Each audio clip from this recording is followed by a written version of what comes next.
Avec la signature de la trêve humanitaire de 4 jours, la question de savoir si la guerre à Gaza est réellement terminée demeure complexe et sujette à interprétation. Alors que les armes peuvent être momentanément baissées, la guerre médiatique, elle, semble loin de toucher à sa fin. Les accords de cessez-le-feu marquent une pause dans les hostilités, mais ils ne garantissent pas une résolution définitive de ce conflit. Bien au contraire, la bataille pour influencer les opinions et façonner la perception du public à l'échelle mondiale se poursuit intensément.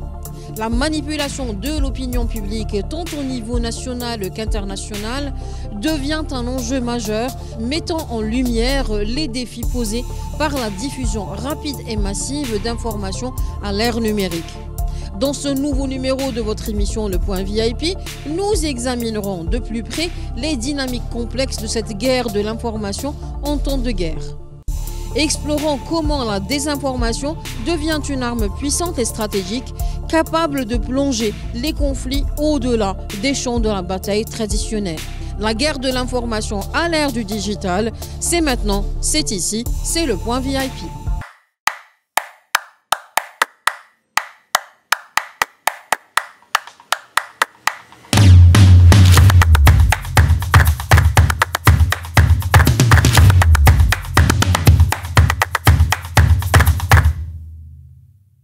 Bonsoir et bienvenue dans ce nouveau numéro de votre émission Le Point VIP, une émission 100% digitale proposée par votre quotidien Al Watan.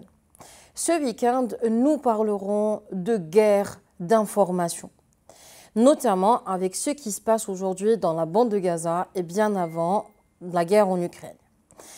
Pour traiter cette thématique très importante aujourd'hui, nous avons l'honneur d'accueillir avec nous M. Mohamed Cherif Amokran, stratège en communication et auteur. Monsieur Amokran, bienvenue parmi nous et merci d'avoir accepté notre invitation. Merci à vous. Alors, Monsieur Amokran, première question, c'est en relation avec ce qui se passe aujourd'hui dans la bande de Gaza et dans la campagne en fait, qui se passe aujourd'hui et cette guerre. Quels sont aujourd'hui les tenants et aboutissants de cette guerre réellement? En fait, cette guerre, les massacres qui sont perpétrés aujourd'hui par l'entité sioniste, ça n'a rien de nouveau. Fondamentalement, oui, ça n'a rien de nouveau. Mais il y a quand même des paramètres qui ont changé, notamment par rapport au traitement médiatique et à la guerre d'information, comme vous dites.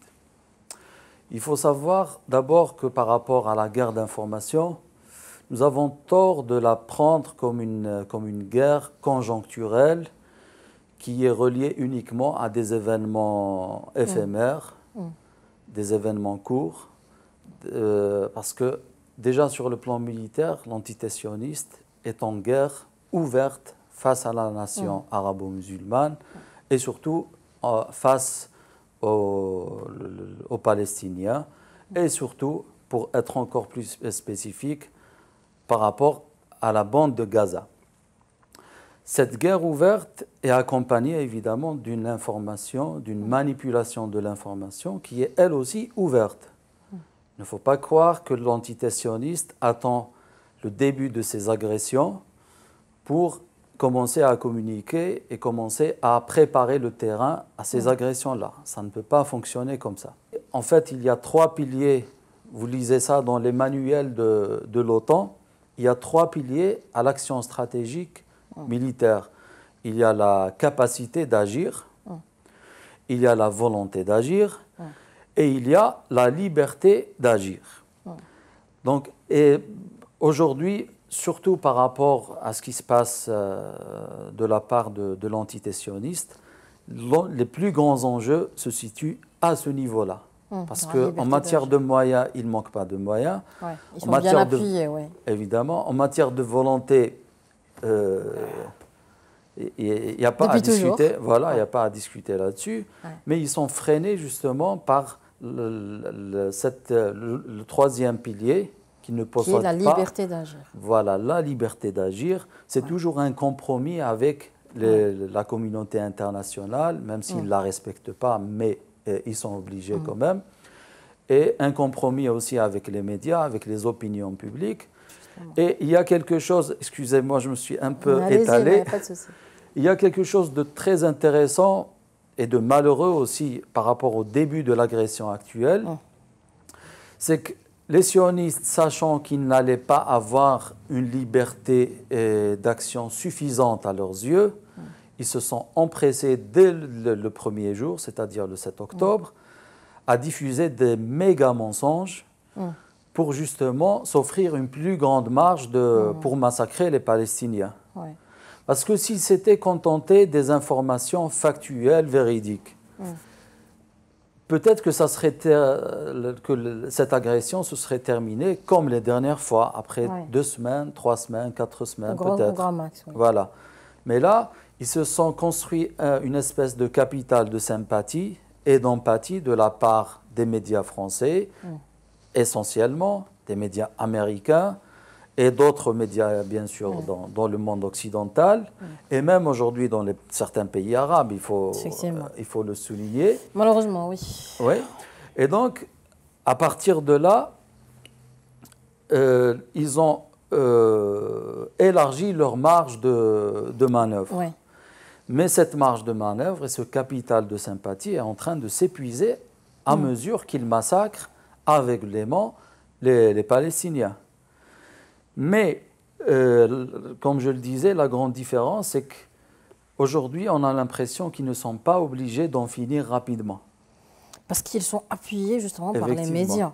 Et le problème justement, ma deuxième question, c'est par rapport au rôle justement des médias. Parce qu'on assiste certes à une guerre entre deux entités, donc l'entité sioniste et les Palestiniens, et on assiste aussi à une guerre médiatique entre les pro-sionistes et les contre, et les pro-palestiniens. Donc quel est le rôle aujourd'hui des médias occidentaux dans cette campagne de désinformation ou d'information, et bien sûr le rôle aussi des médias arabes? Alors, ce qui se passe aujourd'hui, il faut revenir à toutes les... Bon, la guerre, comme je l'ai dit, elle est ouverte contre les Palestiniens. Elle ne s'est jamais interrompue. Il ne se passe pas un jour sans qu'il y ait des exactions, des injustices, des assassinats, des etc. emprisonnements d'enfants, voilà, contre les Palestiniens. Mais il y a des périodes où il y a une intensification. Il y a des pics, en fait. Voilà, des pics. Donc, il n'y a pas cette situation, comme je l'ai dit, elle n'est pas exceptionnelle. Alors, les médias, quand on regarde justement ces périodes de pics, comme vous dites, à chaque fois, qu'est-ce qui a arrêté les sionistes? C'est la pression de la communauté internationale. Effectivement. Pour que la communauté internationale bouge, il faut une pression des opinions publiques dans les pays les plus influents. Donc l'enjeu aujourd'hui, c'est de retarder, et ils ont réussi quelque part à faire cela, ils ont retardé les réactions des opinions publiques dans les pays occidentaux. Pourquoi? Parce que dès le départ, les populations ont été choquées avec des mensonges tels que la décapitation des enfants, le viol des femmes. Oui. Voilà, l'atrocité de cette soi-disant de ces attaques terroristes, comme ils le disent. Et donc, ils ont un petit peu éloigné le seuil de la pression. Voilà, de la réaction des opinions publiques. Mais on voit en ce moment, les derniers jours, on voit que, évidemment, cette piqûre anesthésiante pour les opinions publiques perd son effet. Voilà, elle commence à perdre progressivement son effet. Et aujourd'hui, le défi et l'enjeu, peut-être qu'on va en parler tout à l'heure, c'est d'arriver à cette maturité des opinions publiques le plus rapidement possible. Oui. Parce que ce que l'armée sioniste souhaite, c'est qu'ils savent très bien qu'à un moment donné, on va les arrêter grâce à la pression des opinions publiques, mais ils veulent que ce soit le plus loin possible. Donc l'enjeu stratégique, il se joue à ce niveau-là. Il y a aussi le rôle aussi des médias arabes. Évidemment. Alors, ils sont dans quel camp réellement? Les médias arabes, alors il ne faut pas les regarder dans un seul bloc. Nous avons des pays qui sont dans ce qu'on appelle la normalisation, qui n'a rien de normal en fait, qui sont dans la trahison de la cause palestinienne. Et il y a les autres pays. Le problème par rapport aux médias arabes, bon, dans les pays de la normalisation, la question ne se pose pas. Ils soutiennent la trahison de la cause palestinienne. Et ce qui se passe aujourd'hui, ce qui est dangereux, je pense, c'est qu'ils arrivent à coordonner leur discours. Pourquoi? Parce que dans une certaine chaîne, par exemple Al Jazeera, et dans d'autres chaînes arabophones, ça fait quelques années qu'on a commencé à donner la parole aux sionistes. Évidemment, en matière d'influence directe, quand vous écoutez par exemple le porte-parole de l'armée sioniste, il y a peu de chances que les gens qui sont convaincus par la cause palestinienne soient influencés par une telle personne ou par ses propos. Mais il y a ici deux pièges. Le premier, c'est que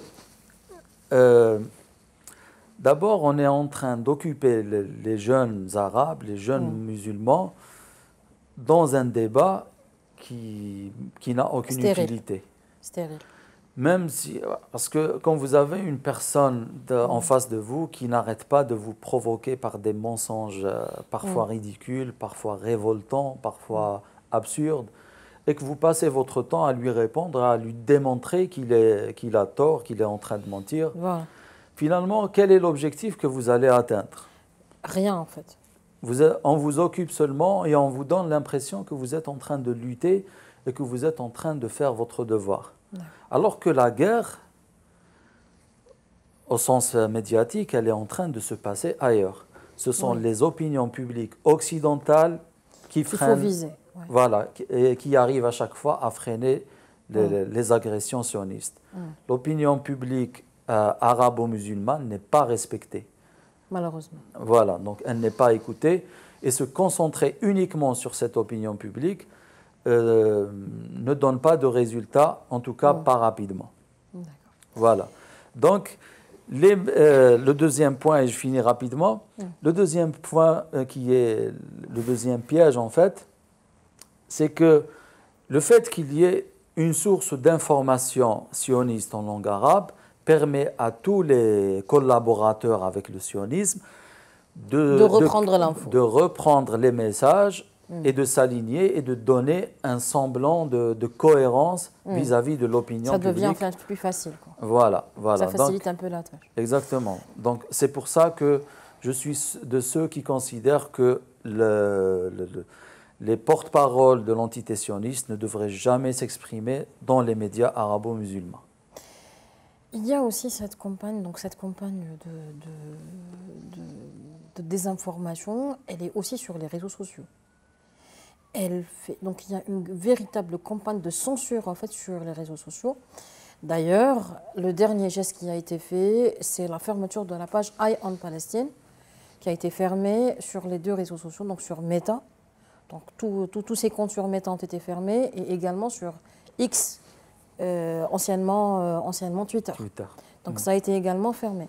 Donc que pensez-vous justement de cette campagne et que peut-on faire après? Alors, on va laisser les actions après, on va d'abord comprendre pourquoi y a-t-il autant de censure. Eh bien, il faut quand même, je pense, en tout cas pour le moment, il faut différencier la plateforme X des plateformes de Meta. D'accord. Ils ne sont pas du tout dans la même ligne. Voilà, dans la même ligne, mais malgré qu'ils ont eu la même action en même temps. Hein. Voilà. La même journée, ils ont fermé les deux. Pourquoi? Parce que d'un côté, j'imagine qu'il y a eu des pressions en ce qui concerne Twitter. Oui. De l'autre côté, ils le font avec plaisir. Meta censure avec plaisir. Le propriétaire de Meta, Mark Zuckerberg, c'est un sioniste engagé qui a toujours mis toutes ses capacités, tout son pouvoir au service du sionisme. Donc la situation n'est pas la même. Plus dangereux que ça, en fait, c'est vrai que ce qui se passe, en fait, surtout sur les plateformes Meta, C'est qu'on vous laisse vous exprimer tant que vous n'avez pas d'influence, tant que vous n'avez aucune capacité d'être efficace dans votre communication. Mais du moment où vous arrivez à toucher un public, à avoir un impact réel, c'est là où les problèmes commencent. Donc c'est pour ça que j'imagine la décision a été prise de supprimer cette page et d'autres pages encore. Oui. Mais il y a quelque chose de plus insidieux et de moins visible. Bon, aujourd'hui, les gens arrivent à le sentir. C'est le jeu des algorithmes. Effectivement. Et là, c'est une censure automatique. C'est automatique, justement. Il y a une censure à tout bout de champ. Hein. Voilà. Genre, toute personne qui dit Palestine ou écrit le mot Palestine, il y a plusieurs mots il est directement. Il y a plusieurs mots qui sont aujourd'hui censurés. Donc, exactement. Exactement. Et donc, aujourd'hui, ces plateformes-là, elles sont engagées pour le service du sionisme. Voilà, et pas que. Hein. Pas que, parce que nous, en tant qu'Algériens, par exemple, à chaque occasion, lorsqu'il y a, par exemple, le 1er novembre ou le 5 juillet ou le 8 mai, on constate tous que les images qui dévoilent l'atrocité et le nazisme français sont aussi censurées. Donc tout ce qui est dans l'intérêt des populations arabo-musulmanes est censuré. Tout ce qui est au contraire nuisible, surtout pour les jeunes, comme les contenus insignifiants de la plupart des influenceurs, ce contenu-là, il est promu, il est encouragé. Oui, il passe à l'aise. Mais lorsqu'il s'agit d'un contenu où il y a une valeur ajoutée, il y a eu vraiment un truc, ça ne passe pas, il est censuré, il est carrément stoppé. Effectivement. Donc finalement, c'est voulu? Évidemment, c'est non seulement voulu, mais c'est planifié. Et il y a des moyens qui ont été mis au service de cette stratégie. Et ça ne dure pas depuis toujours. Enfin, ça dure depuis quand même plusieurs années. Lorsque les sionistes ont commencé à travailler sur ce volet-là et à le prendre très au sérieux, ça fait une dizaine d'années, je pense, peut-être un peu plus, je me souviens que j'avais vu un représentant des affaires étrangères sionistes sur un plateau télé. D'ailleurs, la vidéo, elle est toujours sur YouTube. Justement, il parlait de ça. Il expliquait les grands axes stratégiques que l'entité sioniste comptait développer pour lutter contre ce qu'ils appellent l'antisémitisme. Et à l'époque déjà, ils parlaient, bon, ils ne les nommaient pas comme ça, mais ils évoquaient l'utilisation des chatbots. Ce qu'on appelle chez nous un petit peu les mouches électroniques. Effectivement.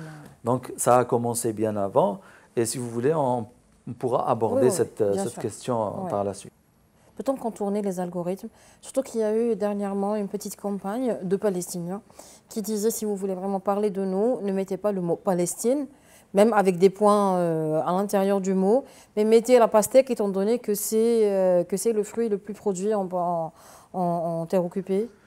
Est-ce que c'est une manière ça ne fonctionnera pas parce que en fait, tous les mots-clés sont mis à jour régulièrement. Toutes les techniques, les subterfuges qu'on arrive à trouver pour contourner, même si on n'y arrive pas vraiment. Hein. Alors, tous ces contenus-là sont détectés et ils sont censurés. Et justement, ce genre d'astuce, justement, il nous donne l'impression qu'on a des solutions, mais il n'y en a pas, et on est en train de perdre notre temps, en fait. Il y a eu aussi cette vidéo de Bessel Youssef. Je pense que tout le monde l'a vue, parce qu'elle a eu vraiment un grand succès, qui était avec Piers Morgan, si mes souvenirs sont bons. Exactement. Et il avait justement parlé de la question palestinienne, étant donné que lui, déjà, il est marié à une Palestinienne, qui avait justement évoqué, mais dans une manière qui était très sympa. Et est-ce que ça pourrait aussi être de bonne guerre, en fait, pour pouvoir lutter contre cette campagne de désinformation? Évidemment. En fait, Bassem Youssef, c'est un personnage très intéressant. Je l'ai observé déjà du temps où les frères musulmans étaient au pouvoir en Égypte. Il a fait un certain... Bon, il a choisi son camp, il a travaillé pour servir son camp politiquement. Mais ce qui est intéressant par rapport à Bassem Youssef, pourquoi il a eu tout ce succès? D'abord, c'est quelqu'un qui a une excellente maîtrise médiatique. Oui. Deuxièmement, c'est quelqu'un qui a déjà eu accès aux médias américains à travers son travail d'humoriste et à travers aussi la censure de son programme qui s'appelait El Barnamaj. Donc, c'était pour lui peut-être une occasion de se faire, de se faire connaître comme celui qui a été censuré par le régime égyptien. Et donc, il avait quand même un terrain assez préparé. Deuxièmement, c'est quelqu'un qui est très, très imprégné par la culture médiatique américaine. D'ailleurs, il l'a raconté, ça fait plusieurs années, pour produire son émission, il est allé voir un Américain qui fait des shows aussi, dont j'ai oublié le nom, excusez-moi. Moi aussi, il m'échappe maintenant. Voilà. D'ailleurs, c'était son idole, d'ailleurs. Exactement. Donc, ils étaient d'ailleurs ensemble. Donc, c'est lui qui l'a introduit dans le monde des médias. Exactement. Et puis, il a même copié leur manière de préparer les émissions, leur manière de préparer le contenu, leur manière d'analyser l'actualité politique, etc. Donc, c'est quelqu'un qui maîtrise les codes médiatiques et c'est pour ça qu'il a pu exploiter si efficacement la fenêtre qui lui a été ouverte. Et le fait qu'il soit humoriste, ça lui a permis d'envahir l'émission. Si c'était un homme politique... Ça aurait été déjà censuré directement. Donc même s'il n'avait pas été censuré, il aurait été un peu freiné parce qu'il doit avoir une certaine tenue, il doit avoir un certain comportement vis-à-vis du journaliste, etc. Mais Bassem Youssef s'est permis justement, parce qu'il est humoriste, d'envahir totalement l'émission et d'exploiter très efficacement l'espace qui lui a été offert. Et je pense qu'il a rendu un grand service à la cause parce que vu le nombre de millions, je pense, la première, déjà l'émission, elle a été vue, je pense, par 16 millions de personnes. Effectivement. Et par la suite, les vidéos ont été... Il y a eu aussi des reprises, c'est devenu carrément un trend sur les réseaux sociaux. Exactement. Alors, aujourd'hui, l'enjeu médiatique aujourd'hui est quoi exactement? La guerre se poursuit, les gens commencent à baisser un peu les bras. Donc, il y a toujours le camp sioniste qui continue encore sa guerre. Est-ce qu'il y a lieu de faire quelque chose aujourd'hui et quel est l'enjeu? Alors, l'enjeu, comme je l'ai dit tout à l'heure, c'est de raccourcir au minimum l'agression actuelle sur le plan temporel. Ça veut dire que pour la raccourcir, il faut que la mobilisation des opinions publiques à l'international atteigne sa maturité le plus tôt possible. Elle a déjà commencé à mûrir. D'ailleurs, même dans le langage du secrétaire d'État américain aux affaires étrangères, même dans son langage, il commence à introduire des termes d'empathie envers les Palestiniens. Donc, on voit un petit changement, mais ils sont en train de gagner du temps justement pour faire durer cette agression le plus longtemps possible. Donc l'enjeu, c'est de la raccourcir en mobilisant les opinions publiques. Vous allez me dire comment? Eh bien, c'est ça la grande question. Quand je dis que nous faisons face à une guerre ouverte, il ne faut pas attendre le début d'un pic pour pouvoir lutter. Pour réagir. Les sionistes se sont préparés, ils se préparent depuis toujours en fait. Et nous sommes plus dans une approche événementielle. Effectivement éphémère. Et éphémère. Donc aujourd'hui, ce qu'il y a lieu de faire, d'abord, tous les êtres humains, et je mets deux traits sous le mot humain, qu'ils soient musulmans ou autres, doivent essayer d'influencer leurs collègues, leurs amis, leur entourage en fait. Voilà, leur entourage dans les pays occidentaux, c'est important. Il est important aussi que l'occidental lambda regarde ce qui se passe. parce que là aussi c'est un enjeu.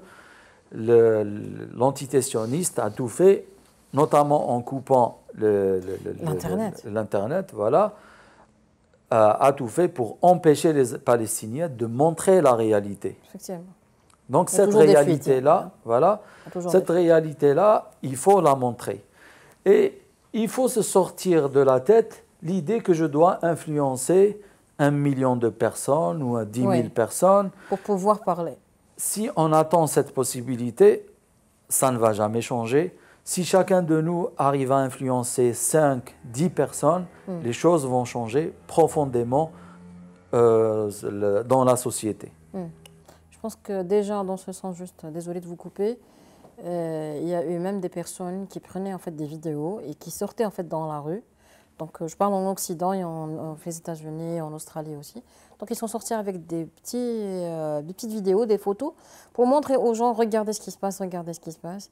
Et c'était tout le monde qui criait à l'atrocité, qui disait que c'est aussi une bonne chose. Évidemment, évidemment. Mais justement, ce genre d'initiatives doivent être appuyées médiatiquement. Quel est notre rôle aujourd'hui en tant que média?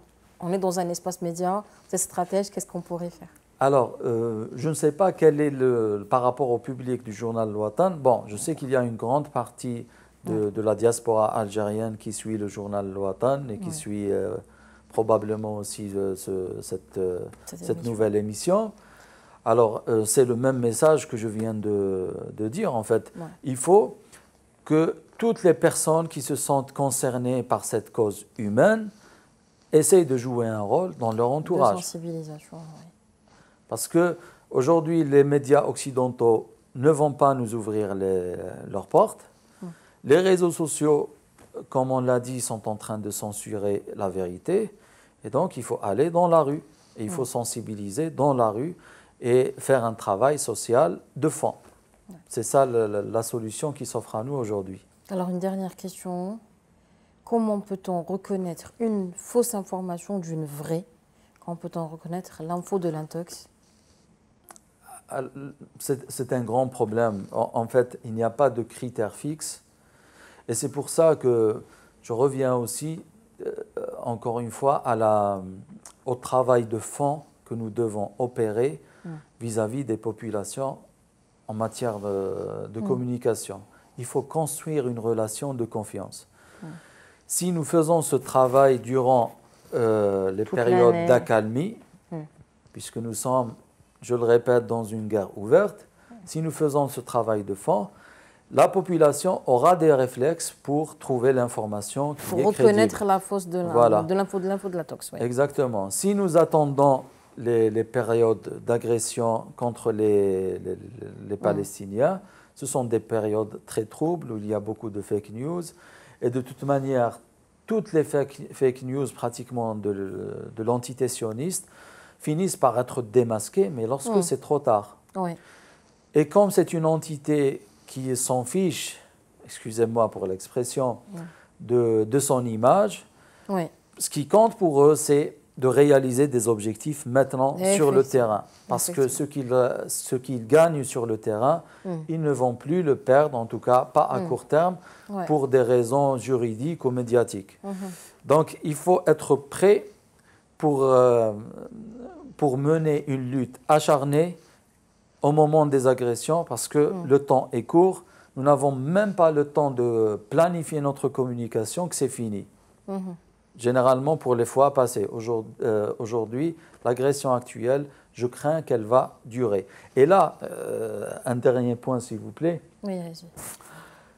Je voudrais dénoncer une erreur ou bien une faute de la part de très nombreux analystes dans les chaînes arabes, peut-être par ignorance ou peut-être par complicité, qui nous répètent à chaque agression que l'armée sioniste ne peut pas faire la guerre plus de 2 semaines, 3 semaines, parce que c'est une armée qui n'a pas la capacité de mobiliser. Ça, c'est faux. On veut nous faire croire ça pour nous empêcher de nous concentrer sur le vrai enjeu, qui est l'opinion publique internationale. C'est toujours l'opinion publique internationale qui arrête la guerre. Concentrons-nous sur cet aspect-là et pas sur ces mythes comme quoi ça va se régler en 2-3 semaines. En maximum 3 semaines, voilà. ça devrait s'arrêter, ouais. Monsieur Amokran, merci d'avoir été parmi nous aujourd'hui et de nous avoir éclairés. C'est ainsi que prend fin ce numéro spécial dédié à la guerre d'information. Restez connectés, on se retrouve la semaine prochaine.